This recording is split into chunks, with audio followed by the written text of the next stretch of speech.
building, the tension's building. This is your grand final to decide the champion. Still in there. Tournament point. EXP back kick. Oh, jab, jab. The best Street Fighter V player in the world.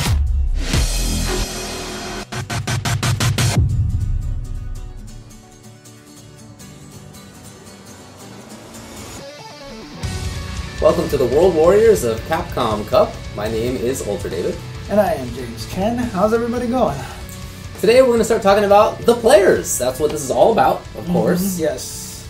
Without the players, there's basically no Capcom Cup, and these are the guys that have been fighting it out for the entire year to make it to this spot. So they definitely deserve just a little bit of limelight. I would say so. So what we're going to do is we're going to have a couple of different episodes looking at the players. In years past, we have taken one episode per player, but this time we're going to condense it a little bit, and we're going to take a look in this video at the top half of the bracket. We're going to have another video where we look at the bottom half as well. That's right. So we're just going to go through each of the players one by one, just talk a little bit about them, you know, talk about how we think they're going to do, and just maybe even give you a little bit of information that you might not have known about for each player. For sure. So right up at the top, right, the seedings are done based on your points during the year. And no surprise, the person who has the most points, aka the first seed in this whole bracket, is Punk. Yes. All right? PG Punk. He had a fantastic year. There's no other way to put it. Yeah, and it's funny, too, because I still remember at the end of last year, you had predicted that, you know, you were like, I'm going to predict him as the guy who's going to win Capcom Cup, and he's kind of on that track, at least, you know? Here's the thing. His rise was so meteoric. He was an okay player in Street Fighter 4, but not great. He was like an online kind of trolley player, you know? And then in Street Fighter 5, he started to win some locals in Philadelphia, and then all of a sudden, he went from that to doing very well at Red Bull Battleground, and then winning, I think NEC it was right after that. Yeah. And the rise was too fast. You had to catch that train, and he was just like nobody else. Right, and then in 2017, this year, once everything got started, you know, very similar to kind of how Infiltration had that instant start last year, Punk kind of had that start this year and was just winning a bunch of things. Yeah, but he's kept it up. And in fact, he not only is first place overall in points, but he made 21 grand finals. 21 grand finals. Yeah. Yeah, that's quite a bit. You know, and we're not even talking about MLBC weeklies or anything right, like that. Yeah. These are actual events and premieres, including EVO. Including EVO. Yeah, of course and you know, it's funny because he got second place at EVO, and they called that a disappointment. You know, like not performing to what expectations. I mean, you didn't win the biggest tournament in the year, man. But that said, he was disappointed. Yeah, exactly. And many people did predict him to win it. They expected it. So that he had that kind of an expectation, and then still got to grand finals. You know, not easy to come in with that kind of expectation and then actually do that well. He didn't lose a game up until grand finals when he fought Tokido. That's right. He did not drop a single game. He was undefeated up to that point. With thousands of people in the tournament. Ridiculous. So, he comes into Capcom Cup, I feel, there's no other way to put it, that he's the favorite. Yeah, I agree. But, you know, as last year, so the thing that I'm always worried about is, you know, coming in as the favorite, it's always a little rough. I don't remember last year, Infiltration, Tokido, the two strongest players, throughout the year, were 0-2, you know. Did terrible Capcom Cups, yeah. I don't think that's going to happen to Punk. I don't think that's going to happen to Punk, but there is going to be that factor. He's still very young. Sure. And early in the year, I remember he lost a tournament very early on in the year and looked very disappointed. And then, you know, at EVO, you could tell he kind of lost a little bit of confidence as Tokido started beating him. I'm hoping... I pin a lot of that on youth, but I also think that those two losses that created that disappointment are going to be what's going to fuel him even stronger here. He'll remember those, and he's gonna make sure that doesn't happen again. I think you're right, but we'll see. Now his opponent will be whoever wins the last chance qualifier. Right. So can't really talk about that yet. Of course, we don't know who it is. Right. But we'll find out. Like literally the weekend of Capcom Cup. So. Exactly. Now let's also talk though about the next matchup, which is Daigo versus Brolimio. Interesting. So, of course, Daigo is one of the best-known fighting game players in the entire world. Has been for decades. The Beast. Yes, exactly right. Really among the best players ever in a host of different games. Street Fighters, from Street Fighter 2 all the way through. Right. He's been one of the best. Continues to be very strong. Yeah, absolutely. And of course, his status is legendary at this point in time. I always talk about, everyone talks about the Daigo parry moment, right? But what made the Daigo parry moment, the Evo moment 37, so remarkable is that he had that reputation already as being just like this, larger than life kind of thing. And, whenever you meet them in person and in real life, it doesn't always necessarily pan out. And then he came to the U.S. and, he parries Justin Super and beats him, and it just lived up to everything, all the talk about him, and it just cemented him as being one of the true heroes in the FGC. Yeah, and although his year wasn't as strong as I think he would want it to, keep in mind he made Grand Finals of Capcom Cup at the end of Street Fighter 4 just a couple of years ago. So this year was not as strong. It was good, but not as strong. So we'll see if he can mount that in Capcom Cup. Right. He started with Ryu. This year, when it came out, a lot of people saw the balance changes to Ryu, and were like, "Oh my God, this character is much weaker than before." Daigo said, "I'm going to stick with this character. I'm just going to do it," and that didn't last very long. No. So he's been playing Guile, and it's been doing better for him. Yeah, he's been doing a lot better, and also just recently too, he had his book come out, and he had a manga came out. But the book is really interesting because the thing is, being a legend like Daigo, everyone probably expects that he was born just amazing at Street Fighter. It was really interesting to read a lot about his growing up and how much work he really did have to put into it. And so it's a good lesson for potential future champions. Okay, all right. Let's talk about Brolinho from Brazil playing the Kali. Yes, that's right. He made a splash last year.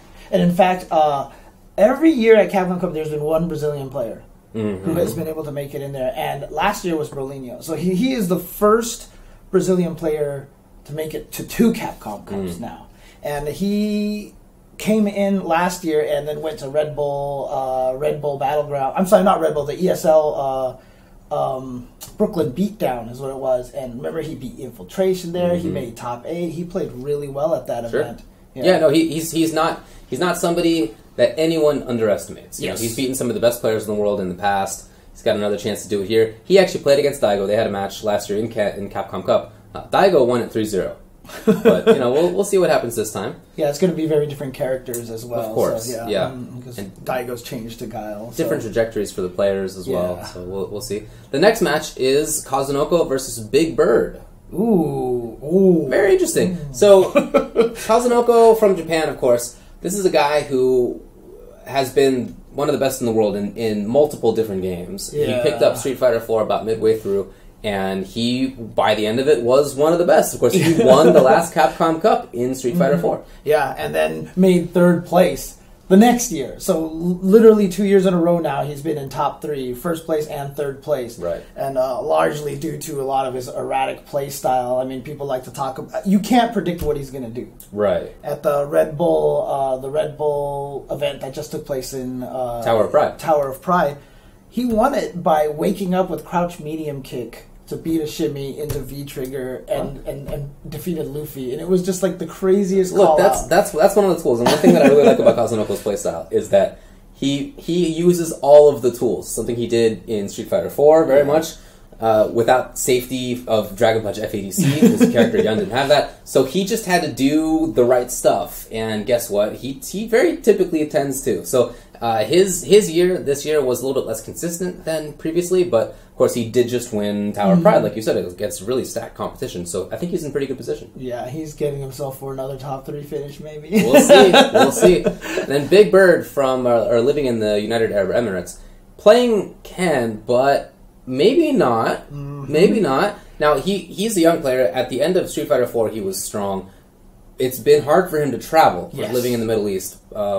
Not as many large events around, but when he does travel, he does extremely well. Of course, he made Capcom Cup here, despite the fact that there's not many events anywhere near him. Yeah, and so he was top 8 at everything he attended, except for 3 events.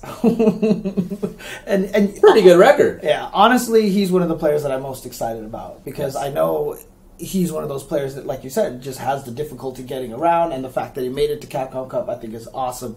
But then at that same Red Bull Tower of Pride event, he was busting out that Zeku, and he really believes in that character. And there is a lot of potential for him to beat up a lot of people who might not be familiar with the character. The most recently released character in Street Fighter V. And of course, it'll be legal at Capcom Cup. Yep. So I think Big Bird is probably the best chance that we'll have to see Zeku. Yeah. We'll see if anybody else brings him out secretly, but Big Bird's been playing him. Yeah, and like I said, I think he has a chance to spoil a lot of people. I'm really excited to watch Big Bird play. I hear that.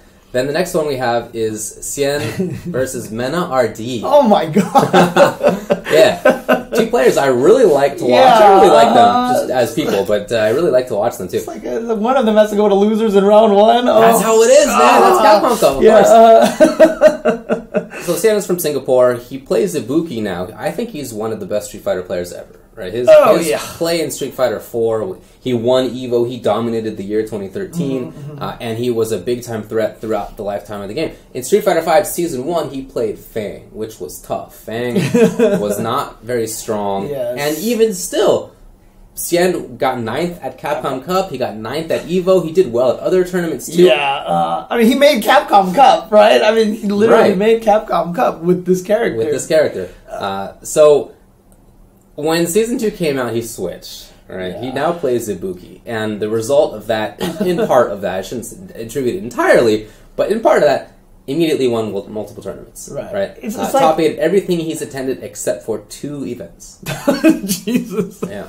I mean, it's seriously like he went from like trying to fight you with a steak knife to a big giant katana blade now. Because I mean, Ibuki, very strong character, rewards a lot of creativity. In fact, that whole trick of holding the kunais and jumping over you and then unleashing the release and catching you on the fake cross up, I just call that the Xian. Because like he was the first person I saw do it. Now everyone does it, but like that's the kind of creativity that he has. And gosh, it's weird because throughout the year we've talked about a lot of players like Punk and everybody, but Xian really hasn't attended much since like August or so. Since August, he's only attended 2 big tournaments. I feel like people have kind of... They're not thinking about him. Yeah, they're not thinking about him. And I think that's going to play to his advantage a lot. I'll tell you, that's the story of Shen's Street Fighter life. It was the same one in Street Fighter 4, and I don't know why, but he didn't get the same kind of reputation that other people did, even though, like I said, he did so well. So I think that's a comfortable position for him to be in.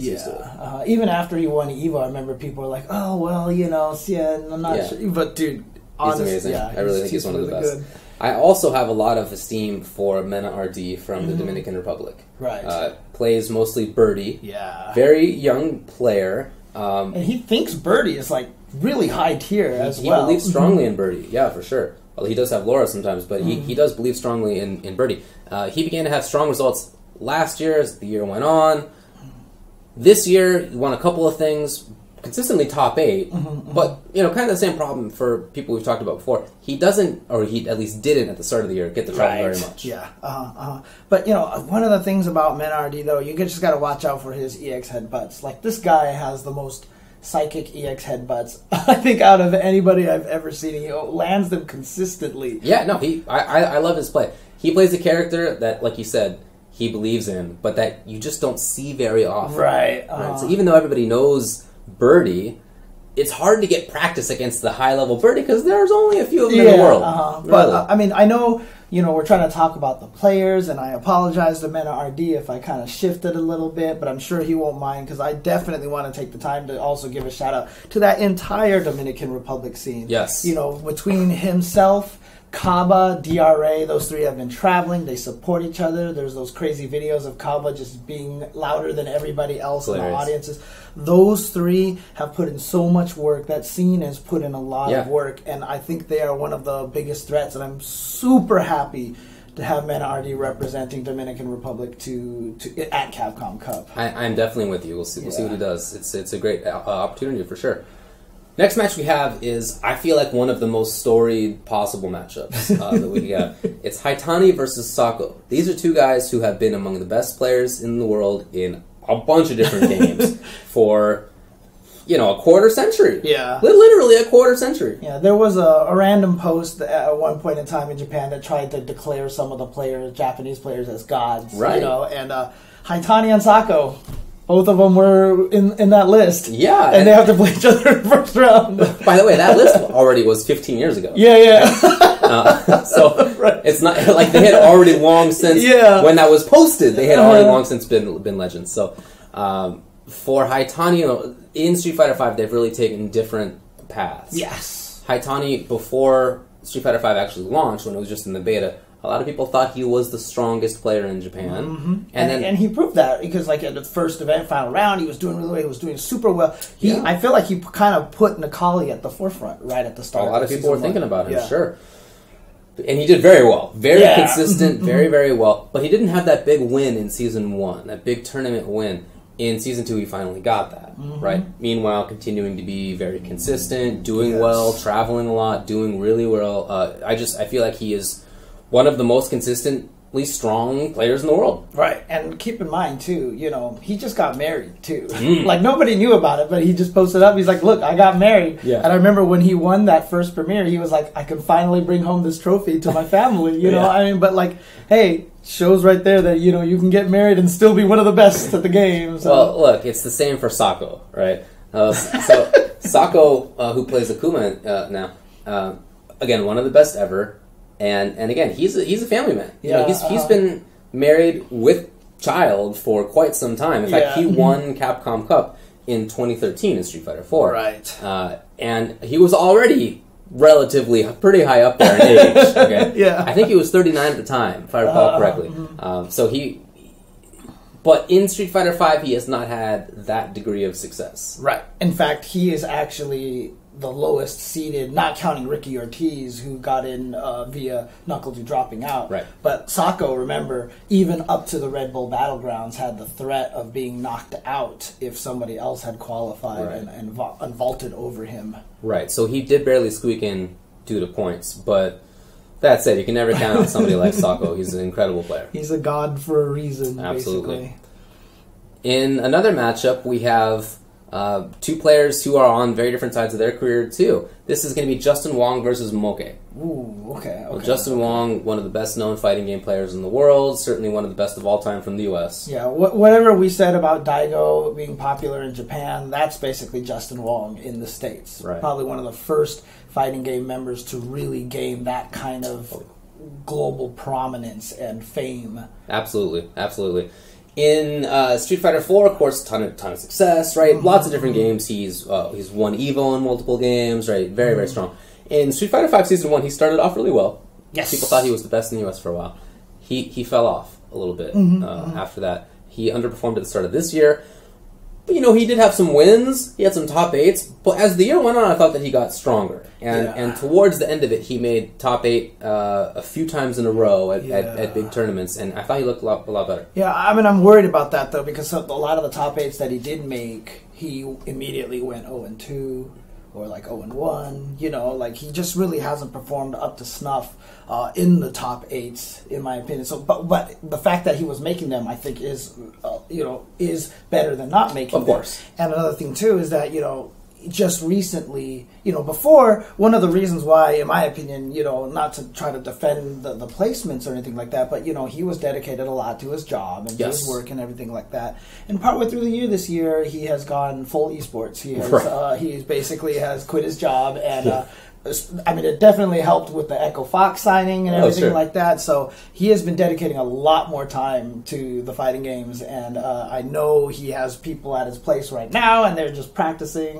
all day. For sure. Well, his history in Capcom Cup has not been great so far. He's been in 3 of them, and he is 0-6. He has not won a match in Capcom Cup so far. Right. And so this guy wants to perform well. Yes. He wants to turn that around as much as possible. But he has to go up against Ponos Moke. Yeah, Moke with Rashid, of course, is a very young player. He was really mostly an online player. And not unknown, people knew about him as being one of the best Rashids online in Season 1. In Season 2, he went to EVO this year. And he got 5th place. All right, so went from, like I said, not unknown, but come on, right? 5th place at Evo is fantastic. Yeah. So since then, he's been traveling. Right. I mean, every year at Evo, there's always that one guy in the top 8 that's always considered the surprise, right? And he kind of fit that bill, despite the fact that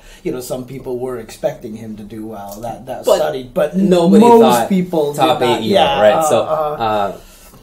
After that, of course, like I said, you traveled a lot more, realizing how good he is, and certainly he has had continued success.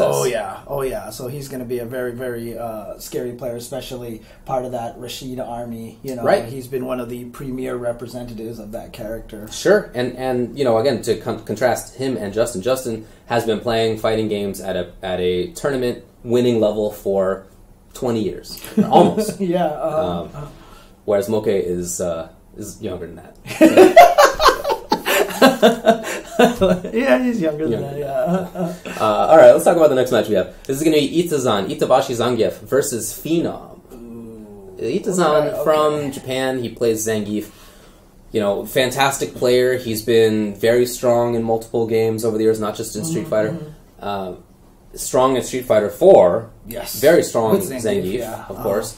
And then in Street Fighter 5... strong as well. In Season 1, didn't have, an incredible level of success, but in Season 2, that has definitely gotten much better. Yeah. And, he's just one of those players that his fighting game background really speaks to the whole, just forcing your opponent to do what you want him to do. There are so many rounds where he's just playing Zangief, and it just looks like he's getting beat up. He SPDs you once, and you just know everybody in the audience, everybody watching his opponent are probably like, here we go. Right. Here we go. And then all of a sudden, 3 SPDs later, you're stunned, and then you're dead. Right. I love watching him because I think he's the best Zangief in the world. Yeah. But on top of that, his style is fast. That's what he wants to do, right? He wants to go fast and go nuts. But there are matches where he can't. And when he plays against somebody who has slow footsies, he too has some of the best slow footsies in the world. So he has these both two sides of the character. He's super, super strong. And it's interesting too because he's so good with Zangief. I swear, I feel like Japan rates Zangief very high. They think Zangief is like super, super like top 5 character. It's different in states and other arenas, but I feel like it's because of Itabashi. Like I feel like that's the main reason. That's it. That's it. It's like they played too much Itabashi, and they're like, this character's broken. Right? Yeah. Yeah. No, he's super strong player, but he's going to be playing against Phenom from Norway. With Nikali, another young guy, played Street Fighter 4, Bison, very good in that game with Bison, great footsies, very, very strong player. In Season 1 of Street Fighter 5, he was a top player as well. Very good, made a great transition with Nikali, he figured the game out quickly, he had a lot of success.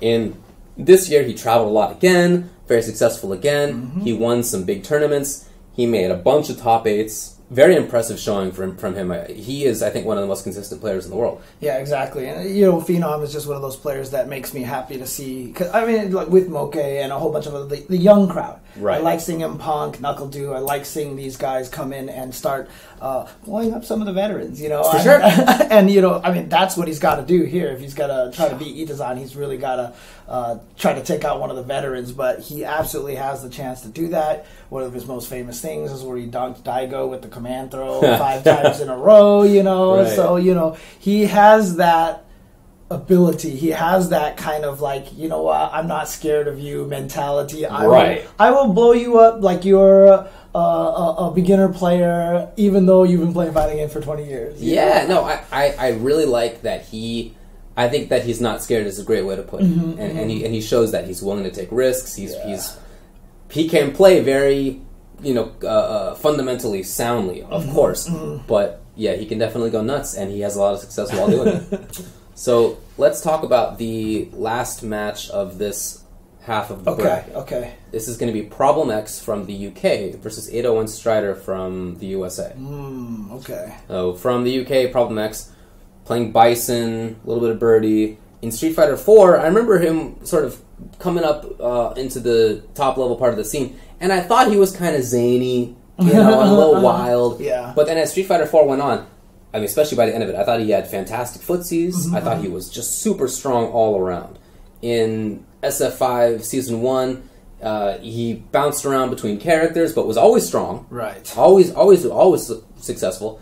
And then in this season, he won more big majors than almost anybody, right, including multiple in a row towards the end of the year, and making top 8 at big tournaments at the end of the year too. He I think comes into this as one of the players who's most on the uptick. Yeah, so, you know, it's funny that he's going up against Gustavo because I feel kind of similarly about both of them, but, like, this is one of those players that, you know, you get guys like Punk who burst onto the scene and all of a sudden it's just, like, dominating and you're like, whoa, where did this guy come from kind of thing. But Problem X has been here for a while, and to see the growth, and honestly, right now, you know, outside of, Mena RD, you know, a bunch of other players that I talked about that I was really excited about to see, Problem X is probably one of the ones that I am most excited to see because he is playing at such a high level right now, and I feel like I just feel like he's kind of under the radar. You know what I mean? He's another one of those players. Like, he's so good, but yet somehow people aren't really talking about him. I think you're right. And I think I was asked a question one time to pick, like, I think it was like 5 or 8 players or something like that I think could win Capcom Cup. And I put Problem X in there because I just feel like he has so much potential right now and he's playing so well. You know, so I'm just excited. You know, he does it with Bison, a character everybody thinks is good, right? Nobody thinks Bison's bad. But it's really just him who does it at that level, and I love to see his strength. I love to see his play. I like that sense, though. It's really just him because he recently was sponsored by Mouse Esports, right? But before that, he was PXP, which was Problem X Productions, right? Yeah, he made sure that he got to go around to all these different places, and he worked a lot. And he's one of those players that. You know, one of the main reasons why I like him so much is because he has put in that work, and now look where he's at, and I think that's so cool. I just think that's so cool. And by the way, he still sponsors other people to travel. That's not over. Oh, that's right. Yeah. So he's a community dude as well. And then Edo and Strider, Gustavo, like you said, is his real name. Character is Laura. In Street Fighter 4, he was a top Able player, right? Not immediately, but he got there. And, of course, by the end of Street Fighter 4 and Ultra Street Fighter 4's last Capcom Cup, he was the closest person to beating Kazunoko, who ultimately won the event. In round one. In round one. In round one, yeah. Absolutely. Exactly. He had a poor showing, to be frank, in SF5 Season 1. Yeah. Did not do well. He had some placements, actually. It wasn't nothing, but compared to his success in SF4, it wasn't there. Yeah, I remember even talking to him at EVO of 2016. I just saw him outside. We were at the concession stands, and just the look on his face was just like he had just been eliminated, right? He was not happy, and he was just like, I don't get this game. I don't understand. I don't know what character to pick and all that stuff. And then, you know, the thing about it is this is kind of one of those great lessons for people who started with just Street Fighter 4. This is going to happen to people who start with Street Fighter 5 and get to Street Fighter 6 eventually, you know. But, like, he started with Street Fighter 4, so when he played 5, he was really trying to play Street Fighter 4. That's the only Street Fighter he knew. Right. And the thing about it is, what makes Street Fighter cool is that all the different games are very different from each other. And so, at one point in time, he really had to dig deep, and this happened between the 16 and 17 years. And he really said to himself, you know what? I need to stop being stubborn about how I think I want to play the game and learn how to play this game. Right. And now he talks about, he's like, he understands the game, he loves the game, he likes all of the mind games that go into it, and guess what?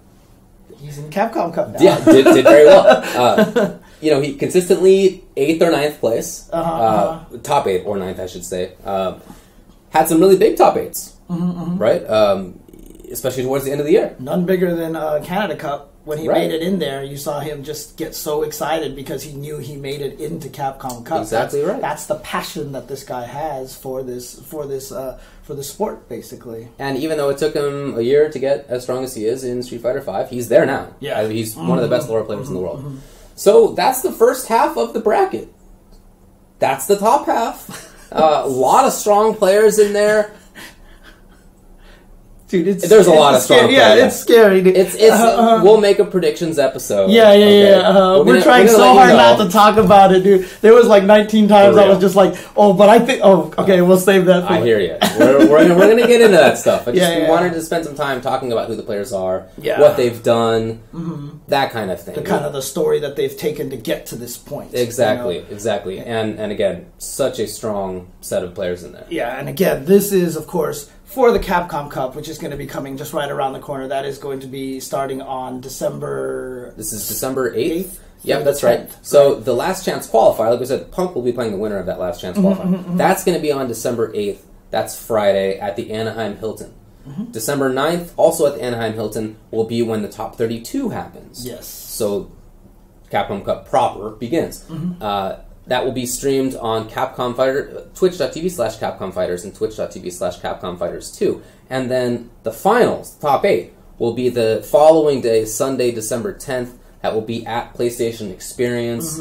If you're not there in person, you can watch it at home at twitch.tv/Capcom Fighters. Yeah, but remember the Last Chance qualifiers and the first part of that Capcom Cup is going to be at the Anaheim Hilton, and it's free to watch, so just show up there. You will need to get a separate ticket if you want to go visit the PlayStation Experience afterwards, but to watch the actual tournament, to be a spectator, it is free for Friday and Saturday. Right, and then for Sunday, if you want to come watch it in person, you got to get that PSX. Yeah, exactly. So. Well, I'm looking forward to it. It's going to be pretty soon. Yeah. Make sure that you tune in or attend in person. Either way, hope to see you. Yeah, and if you like kind of the analysis and stuff that we talk about here, you can always find us on twitch.tv/UltraChenTV. Every Tuesday we talk about everything that's going on in the fighting game community. And we also have our own individual streams as well. You're on twitch.tv/UltraChen. UltraDavid. My bad. And I'm on twitch.tv/JChenzor. Yeah. You can also find us on those exact handles on Twitter as well. You got it. All right, everybody. Thanks for watching. We'll see you next time for the second half of The Break.